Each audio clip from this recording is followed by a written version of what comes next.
People don't do that. You know what? You're going to embarrass us. I've never heard of that before. And what we allow people to do are alter us from our goals. When we were all kids, and and you'll see the beauty in your children. When you start to see that personality come out of the child, that child is not altered. That child keeps going. The world has not pushed that child down.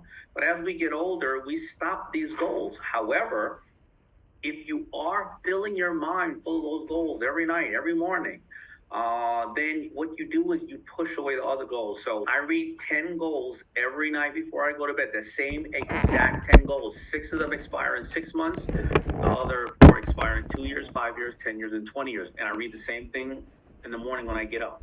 The reason I read them before I go to bed is because I will dream and think about those goals if it's the last thing I thought about before I go to bed. And the reason I read them in the morning, it's the first action I take when I read those goals. And by the way, I never hit my 6-month goals because I set them so big. So if I say I'm going to make this amount of money in 6 months, if I only made this amount, when I reset it, it's like this. So, and I'm going to close that statement out with one of those goals of weight loss. I've lost 35 pounds naturally in the last 6 months. However, I was reading that weight loss goal for the last 5 years, and I've had approximately 15 false starts. Now, this time it worked. It's not easy. Everything what I'm saying up here sounds easy. It's not. And I'm a person that fails every single day. However, now I've gotten to that point with that goal. And what will I move on to next as the next goal? Will I always succeed? Not necessarily, but those goals kind of keep me on track. They're my, navigation. They're my automatic pilot, and it gets away all the distractions. Well, we're kicking off our new year for our IBOs here in September, so it's goal setting time. You also talked earlier, I want to go back to it, about kind of lessons learned or the experience you had and knowing how to, meet a customer's needs, upsell a customer, attract a new customer, retain a customer that you've attracted. Obviously, that's just fundamental to any business, and so, as you've matured as an entrepreneur and as a business leader, how has your, perspective of what it takes to satisfy the customer, grown, and what lessons have you taken that you can share with our audience? Always put yourself in the customer's seat and be absolutely obsessed with them and listen twice as much as you speak. And that's critical because the customer needs will change. And when a customer has the negative feedback, I've always learned that's still an investment in your company. Your IBOs are more like family. They're going to come in and they're going to say, here's if you can do this, or here's where I'm finding resistance. And I'm sure that's how you've been able to be a 60-year-old company privately held over all this time, starting from when the founder built it, because you kept doubling down on when you heard customer complaints and then giving this information out of the new improved way to deliver a product or what a product needs or a service. It really is listening to that customer, because a customer loves to feel like they're part of something. And if they're complaining and you are finding better ways to service them, you know what they're doing? They're going back to other people. And now you have an ambassador. It is always being obsessed with the customer. The way we communicate in sales is that we have one mouth and 2 ears. So listen twice as much as you speak. And remember, a no is only a request for more information. That's all it is. I love it. I can guarantee you that there's a lot of IBOs that are, looking forward to using those lines very soon here. But well, I stole the last one from a large soda, manufacturer's a CMO. I don't want to give him credit or the company's credit because we don't give other people credit right here. We only talk about Amway today. Damon, thank you so much. Oh, that's awesome. Next question for you. You've seen entrepreneurship, I'm sure, evolve a lot in your career. You started your career as an entrepreneur. You've lived as an entrepreneur. You've given back to entrepreneurs. You've helped create entrepreneurs. What do you see that has not changed about entrepreneurship? And what do you see that's different today than it was, say, 10, 15, 20 years ago? What has not changed about entrepreneurship is the fundamentals. True entrepreneurs, they act, they learn, and then they repeat, and they do it and they take affordable steps always. True entrepreneurs are a little vulnerable. Most people won't think that about entrepreneurs. They'll think that, you need to be tough and stuff. No. You walk in a room, and if you are a true entrepreneur, you know what you are. You're vulnerable. You say, "Hey, I know about this. I'm really good at knowing about this, but I don't know how to market. I don't know how to do this and that." And the people who don't understand entrepreneurship, like, oh, people are gonna laugh at me. Well, the 2 out of 10 people in that room who laugh at you and take advantage of your vulnerability, you didn't need them in your life anyway. But as everybody watching now, when you are a little vulnerable, you know what people say? I help you. You know what? I know stuff. And that creates community, right? That's critical, right? Because, the idea of an entrepreneur, they always want to, they want to help others, right? And that's what you get when you're vulnerable. Another aspect of, entrepreneurs are they absolutely love what they do. They're obsessed. I would have sold clothes for the rest of my life for free if I could have given away clothes for the rest of my life, because I got a high off of seeing somebody wear something that I made. They may not have worn it the exact way I thought about it, but guess what? They wore it on a date because it made them feel special. The end of the week when they had some money, they wore it. They made it. They felt like they were part of a community. Oh, they preferred to get their sneakers. It made me feel great. And I look at entrepreneurs. I'm gonna tell you something that's 10 times harder being an entrepreneur. Being a parent. You figure things out, and that's what being an entrepreneur is, and that's what I see as the true thing that is tried and true. Now, today, in regards to what's the difference and that has happened, is that we're just communicating faster around the world, and it's making it much easier for you to communicate. However, it's making it much easier for everybody else as well. So you got to figure it out. Just like I said, you got to figure it out. Every time that there's a plus, there's a minus to it as well. I actually hear that a lot from our IBOs, particularly some of our leaders in our IBO population, about how that's what IBOs do. They figure it out. They solve the problem, they figure it out. They lend their entrepreneurial talents and they figure it out. So I grew up in New York City. I mean, it is a very, they say you make it here, you make it anywhere. And there's the African community sells a lot of product and, on the streets. And I remember one time I was really young. My mother was taking me someplace. I was like, 12 years old. And I was like, wow, man, this guy is selling, I talked to this guy and he was like selling, I don't know, handbags or something like that. I said, well, what do you do when it's raining? He says, I sell umbrellas. Put away the handbags and I sell umbrellas. And then when it's snowing, I sell gloves and mittens. Figure it out. Figure it out. I love it. I want to come back to your comment even on like the narrow and focused, but connect it now to kind of the entrepreneur to entrepreneur, mentoring that's so important in our business. And maybe kind of go back to that topic of mentoring. I know we talked about it earlier, but I'm going to go back there now. So, when you're mentoring an entrepreneur, maybe who's become decently successful, not stage, not ground floor, but they're kind of along the way a little bit. They've had some success, and now they're looking to scale. Anything that becomes more important at that phase, where you've seen the potential, they've seized on some success, but now it's about continuing to grow one's business. Well, when I get to that level, it's really about finding purpose and what do they really want to do and why do they want to do it? Because a lot of times people want to scale and that's not really what they want. They believe it's going to bring them more wealth or more freedom when it's actually going to suck up more money and more time, right? So it's really personal decisions of why do you want to scale, and then it's the route about going to scale, so whether we're talking personally about the business or about a person, the 3 pillars to success are really, number one, and this is the most critical one, because if the foundation is not strong, none of the other ones really matter. It's really setting up what is your why. Why are you doing it, right? And it goes back to all the stuff we were saying. Do you have a passion for it? Do you feel like you are going to really, make other people very excited? Is in this community you build going to bring you more revenue to get the things you want in life? Is it going to feel more purposeful, right? Then next thing is, we already talked about setting goals, right? And then because now you're going to set the goals on how you're going to execute all this. And then the third is going to be getting an education and information to get the goals done. But if the core of this is wrong, if this why is for somebody else, it's for perception of what society looks like, is out of fear, These are wrong, right? And those are the paths that entrepreneurs and anybody takes who are successful.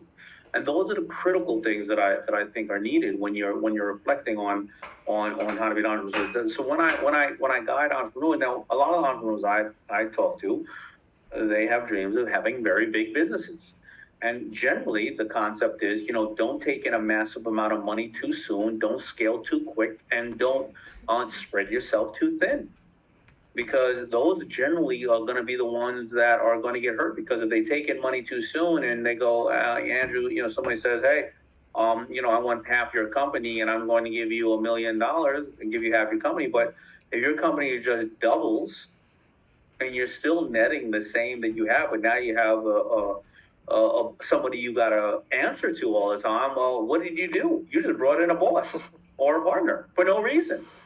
You have to understand your why. Why do you want to do this? And we keep going back to that. But yes, but these are the things that entrepreneurs need to know how to do, and how to do it with OPM. OPM. All right, enlighten us. So OPM, other people think is other people's money. But if I'm part of Amway, you know what I'm using? I'm using other people's manufacturing and other people's mind power. And I'm going to use other people's marketing with my marketing. All right, I'm going to talk to other people who are in this company who've been doing it for 10 years or 20 years. So now I'm going to use other people's mind power and mentors. And I'm going to find other people out there who are doing it wrong and have not serviced this customer. And this customer now is open to my opinion. So that's other people's mistakes. That's what OPM is. Before I start laying on $1, we're going back to take an inventory on what's around. And where can I take the advantage? I learned the most out of sales. I learned the most out of Red Lobster. I was a waiter at Red Lobster. We got these quarterly reports that no other waiter looked at, but they had as a corporation to give out these quarterly reports. I noticed how much money is being made here and there. And then even as a waiter personally, I realized sales. I realized that they made most of the money off of the appetizers, the drinks, and the desserts, not the steaks.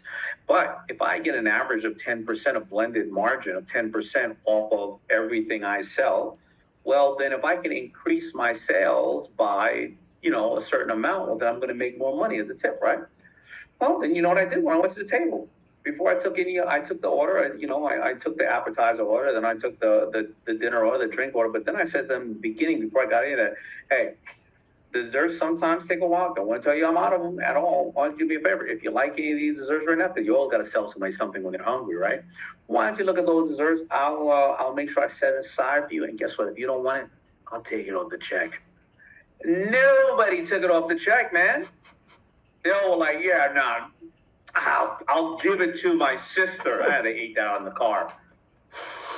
That is a fantastic lesson. I love that one. I love the reference you made going back to your early sales days and what you learned from Red Lobster. That was a great example. This is kind of an opinion question for you, but I want to ask it. We think that today in the United States, openness to entrepreneurship is greater than it's ever been in our lifetimes. But I'm wondering if you see it similarly or different. Oh, 100%. I mean, we went through a time now where people realized they were working on somebody else's dream, and that person just wasn't able to do what, or pivot at the same time. And now they're risking being unemployed. We are looking at some of the greatest numbers of entrepreneurs coming out now are seniors and are women, because seniors who may have said, listen, I've worked other places, I got a great network, but I don't have a passion for this, and now it's time for me to invest in my own self. Also, today's kid, they say, that is graduating high school today, 50% of the children that are graduating high school today will retire with a job title that does not even exist today. That's like telling a kid 20 years ago that you were going to be a drone operator, a pay-per-click manager, or a social media expert. They would say, what is that? So yes, entrepreneurship is at an all-time high, and it's no longer just individuals, it's families. Whole families are working as family units right now and becoming corporations within the family. And I know plenty of the IBOs are right here now are family units. Absolutely. We have multi-generational families, as IBOs, and what you say resonates with me. I'm sure it resonates with our IBOs. Now, I was going to go back to how do we get you back took up on those Amway products that your mom was selling, a few years ago. You know what I loved? I gotta continue the conversation because I want to give a testimony of how amazing the people at Amway are because they're entrepreneurial thinking people. When Shark Tank was not a big show, it was just coming out. We were about to be canceled by ABC, and I think I had a product. I think it was I'm not sure what it was, but the woman that was over there, and I know I've had great conversations with Jim and Kelly. She was so much like, how can I put this in our system and help you and help entrepreneurs? So I would love to, please send me over. Get your number. I'll call Kelly. I would love to be somebody who uses your product because I have a very, very special place in my heart for Amway as a child and as a shark. So thank you, and thank you to all the people out there that work so hard with such an amazing, amazing brand. Damon, thank you. We're going to get you reintroduced to our great products. I assure you they're just as good as they were when you were a kid or a young man. And, I want to say thank you for all that you do to advance the cause of entrepreneurship. We use that phrase a lot at Amway. We believe that entrepreneurship is a cause. Helping people, be in business for themselves is a cause. And, you are living in this world every day, and you've done so much for so many entrepreneurs, those that you've met, those that you haven't met who have, learned from you or benefited from you. And today our IBOs get to benefit from your wisdom and insight as well. So we're there's a big network here that we're all passionate about entrepreneurship and just appreciate so much your willingness to spend the time and share your wisdom with all of us. All right. Well, thank you so much, and I appreciate everybody, and it's been a blast, man. Thank you, Damon. Thank you. Well, I hope you found that as enjoyable as I did. I certainly took away a lot. We have one final speaker here tonight, the one and only co-chairman of Amway, Mr. Doug DeVos. Hi, everyone. I'm Doug DeVos, and I'm honored to have this opportunity to share a few thoughts with you as we continue to look forward in the Amway business throughout all of North America. Every time we have a chance to come together, to me, is an exciting time. It's a time of opportunity. It's a time of looking forward. And it's a time of taking stock of where we've been, because we've been through a lot. And for many of you, you have a long history with the Amway business like I do. We've been at this for decades and decades, and some of you, it's a little bit more recent. But all of us have learned so many things during those times. And the main thing we've learned, in my opinion, is that we keep moving forward. In the past couple of years, I want to call that out especially because we've been on a transformational journey that has had a lot of challenge to it. Not only our own journey inside Amway, but the environment and the marketplace around us that we've been dealing with has brought very unique and different challenges. And we've been responding. The Amway team has been responding. You have been responding. We've been adapting. We've been adjusting. And that brings out the best of Amway because we continue to be entrepreneurial.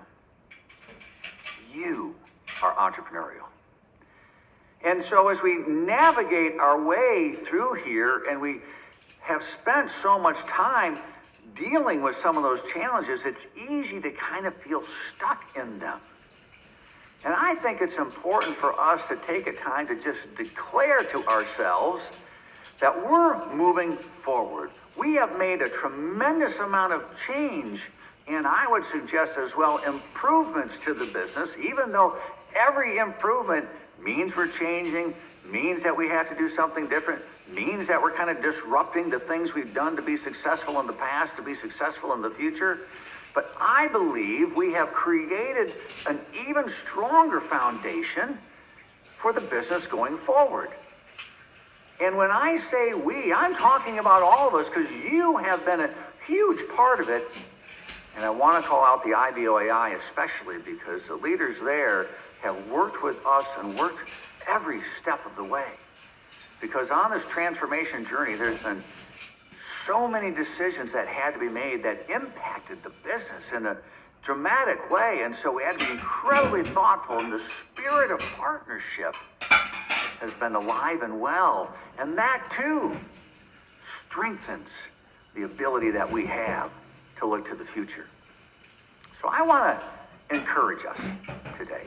I want to encourage us to be thinking about that future and to think about it with the full measure of confidence and energy that you can bring to it. And that we take this time and we understand the foundation we have as a business, as our strength, and the changes we have made along the way as adding to that strength so we can be stronger in the future. And I want to encourage you to do the things that have been part of the Amway business from the beginning. I want to encourage you to dream. I want to encourage you to set goals. I want to encourage you to challenge yourselves and make commitments. That's how the Amway business has always been. That's how leaders in Amway have always taken themselves forward. Now, there's a lot of things happening in the business today. We have products and programs and platforms and activities and actions and communications and things that are happening on a regular basis. And we're always trying to make sure that those are improved, that they're useful, that they're impactful, and that they are the great tools that you can use to build your business to a better future. But it will never overcome the entrepreneurial spirit upon which Amway is based. And that's you. We are as committed to the cause of free enterprise and entrepreneurship and business ownership. We are as committed to those ideas as we have ever been, especially in a world where we think that is needed more than it's ever been. This is the time to dream big and to make those commitments. I was reminded recently of stories that my dad and Jay used to talk about, of how many times during the course of the Amway business, when they were making a decision and they were going to invest and going to move forward, that people would say, well, we don't know if it's the right time. We don't know if it's, the conditions are right at this point. And Dad and Jay would always come back and say, hey, that's true, I accept that, I understand that. But this is the only time we have. So we're going to take action. And we're going to move forward. And I would suggest to you, in your life and in my life, now is the time that we have. And we put a lot of work over the legacy and the history of the business, and especially in these recent years, to make the opportunity better, to make it stronger, so that we can adapt and adjust to the marketplace conditions around us. So now is the time to dream big and to move forward. In Amway, we never move forward completely alone. We're always surrounded by an upline, a downline, friends at the company, people who are working in that spirit of partnership together, which is an incredible strength of this business. But it always takes an individual to make a decision. It always takes an individual to set a goal. And it takes that individual to do the work necessary in that spirit of partnership with and connected to all the support that surrounds you.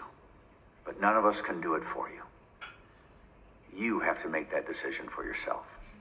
So I want to encourage you, as you look forward, I want to encourage you to be as confident as ever in this business and to be as focused as ever on what your goals, your aspirations, your dreams are. And I can assure you that every leader in Amway, all in the field as well as at the company, are working in a spirit of partnership to make sure the Amway opportunity is as strong as it can be, that we will weather every storm or every challenge that comes at us from the outside, and that we will adapt to every market opportunity that's presented to us, presented to you so that you can be successful. It's an amazing journey, and I'm thrilled and honored to be on it with you. Take care, everyone, and we look forward to seeing you very soon. Wow, we have been here all day filming, and we have talked about a lot of great stuff. From products, to bronze, to entrepreneurship lessons, to the one and only Doug DeVos. You know what Doug said? It's going to stick with me, and I'm sure it's going to stick with you. He talked about some of the things that make this business so special. He challenged us all to dream big, and he challenged all of you to not just set your goal for this year, but to go and get it. I want all of you to know that every single person at Amway, every single one of us, we stand behind you. You've got this. We've got this together. This performance here is going to be special. Let's go do it. Let's grow for more.